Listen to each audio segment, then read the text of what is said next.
السلام علیکم ورحمۃ اللہ وبرکاتہ نحمدہ ونصلی علی رسولہ الکریم اما بعد فاعوذ باللہ من الشیطان الرجیم بسم اللہ الرحمن الرحیم الصلاۃ والسلام علیک یا رسول اللہ وعلی آلک واصحابک یا حبیب اللہ۔ مسلمان گھرانوں کے بچوں اور بچیوں نے بھی جدید تعلیم، ماڈرن تعلیم، انگلش تعلیم کی طرف زور و شور سے رخ کیا ہے اور حتی الامکان جدید تعلیم حاصل کرنے کی کوشش میں لگے ہیں۔ اس میں دو طرح کے گھرانے کے طلبا اور طالبات ہیں، ایک پڑھا لکھا گھرانہ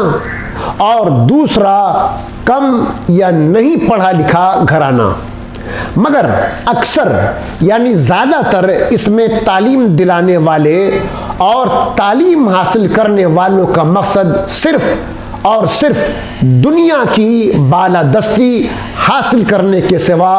کچھ اور نہیں ہوتا ہے، جبکہ اسلام اور ایمان کا تقاضا کچھ اور ہی ہے۔ دنیاوی عروج و ارتقاء کا اسلام و ایمان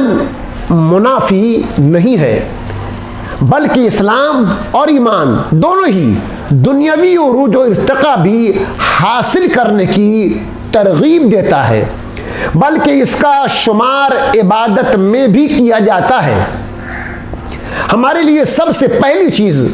اللہ عز و جل کی ذات و صفات اور اس کی عظمت و قدرت کو ماننا، اس پر کامل ایمان و یقین رکھتے ہوئے دنیاوی تعلیم و ترقی کی طرف گامزن ہونا، ہر قدم ہر سانس احکام خداوندی کو پیش نظر رکھنا اور حیات مصطفیٰ صلی اللہ تعالی علیہ وسلم کو نمونۂ عمل بنانا، یہ ہے سب سے اہم اور پہلی ضرورت۔ جب مومن بندوں اور بندیوں کا ایمان و ایقان اس جذبے سے سرشار ہوگا تو انشاءاللہ تعالی پھر اللہ عز و جل کے ارشاد کے عین مطابق اللہ تعالی کی قدرت و حکمت پر غور و خوض کرتے ہوئے دنیا اور آخرت دونوں میں درجہ کمال تک پہنچنا آسان بھی ہوگا اور اللہ اور رسول کی خوشنودی بھی حاصل ہوگی اور آنے والی نسلوں کے لیے برکت سے بھرپور پیغام بھی ہوگا۔ اسی تناظر میں قرآن مجید کے چوتھے پارہ آل عمران کی آیت نمبر 190 میں ارشاد ہے، اِنَّا فِي خَلَقِ السَّمَاوَاتِ وَالْأَرْضِ وَاخْتِلَافِ اللَّيْلِ وَالنَّهَارِ لِآيَاتٍ لِأُولِي الْأَلْبَابِ، بے شک آسمانوں اور زمین کی پیدائش اور رات و دن کی باہم تبدیلی میں عقل مندوں کے لیے نشانیاں ہیں۔ لآیات لأولی الالباب، عقل مندوں کے لیے نشانیاں ہیں۔ حضرت عبداللہ بن عباس رضی اللہ تعالی عنہما فرماتے ہیں، میں حضرت میمونہ رضی اللہ تعالی عنہما کے گھر رات میں ٹھہرا اور اس دن سرکار دو عالم صلی اللہ تعالی علیہ وسلم بھی ان کے یہاں آرام فرما تھے۔ جب رات کا تہائی حصہ گزرا تو آپ صلی اللہ علیہ وسلم بیدار ہوئے، پھر آسمان کی طرف نظر اٹھا کر ان آیات مبارکہ کی تلاوت فرمائی۔ ایک روایت میں ہے کہ تلاوت کے بعد ارشاد فرمایا، اس پر افسوس ہے جو یہ آیت پڑھے اور اس پر غور نہ کرے۔ اس آیت سے معلوم ہوا کہ علم جغرافیہ اور سائنس حاصل کرنا بھی ثواب ہے، جبکہ اچھی نیت ہو، جیسے اسلام اور مسلمانوں کی خدمت یا اللہ تعالیٰ کی عظمت کا علم حاصل کرنے کے لیے، لیکن یہ شرط ہے کہ اسلامی عقائد کے خلاف نہ ہو۔ اس آیت مبارکہ میں آسمان و زمین کی تخلیق میں قدرت الہی کی نشانیوں کا فرمایا گیا ہے۔ لہٰذا اسی کے پیش نظر اس تفکر کی ایک جھلک آپ کے سامنے پیش کرتے ہیں۔ امام غزالی رحمۃ اللہ تعالی علیہ فرماتے ہیں قدرت الہی کی نشانی آسمانوں ستاروں کی مملکت اور ان کے عجائب میں ہے، کیونکہ جو کچھ زمین کے اندر اور روئے زمین پر ہے وہ سب کچھ اس کے مقابلے میں کم ہے۔ آسمان اور ستاروں کے عجائب میں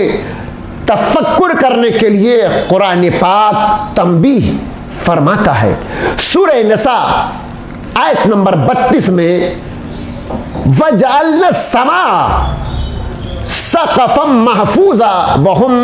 عَنْ آيَاتِهَا مُعْرِضُونَ، اور ہم نے آسمان کو ایک محفوظ چھت بنایا اور وہ لوگ اس کی نشانیوں سے منہ پھیرے ہوئے ہیں۔ سورہ مومن میں یوں فرمایا لا خلق السماوات والارض اکبر من خلق الناس ولکن اکثر الناس لا یعلمون، بے شک آسمانوں اور زمین کی پیدائش آدمیوں کی پیدائش سے بہت بڑی ہے، لیکن بہت لوگ نہیں جانتے۔ تو حکم دیا گیا ہے کہ زمین و آسمان کی تخلیق میں غور و فکر کرو۔ آسمان کی نیلاہٹ اور ستاروں کی ٹمٹماہٹ کو دیکھ لینا غور نہیں، یہ تو جانور بھی کر لیتے ہیں، بلکہ مقام افسوس تو یہ ہے کہ تو اپنے عجائب اور اپنی ذات کو جو تیرے پاس ہیں اور وہ زمین و آسمان کے عجائب کی بنسبت ایک ذرہ بھی نہیں، جس کو تو پہچان سکتا تو پھر زمین و آسمان کے عجائب کو کیسے پہچان سکے گا؟ چاہیے تو یہ کہ بتدریج معرفت کے درجات پر ترقی کرنی چاہیے۔ سب سے پہلے اپنی ذات کو پہچاننا چاہیے، پھر زمین و آسمان اور اس کی تمام اشیاء کا عرفان حاصل کرنا چاہیے۔ تو آئیے سب سے پہلے اللہ عز و جل کی قدرت و عظمت اور بے پناہ فضل و کرم کا مشاہدہ اپنی ذات میں کرتے ہیں۔ وآخر دعوانا الحمدللہ رب العالمین۔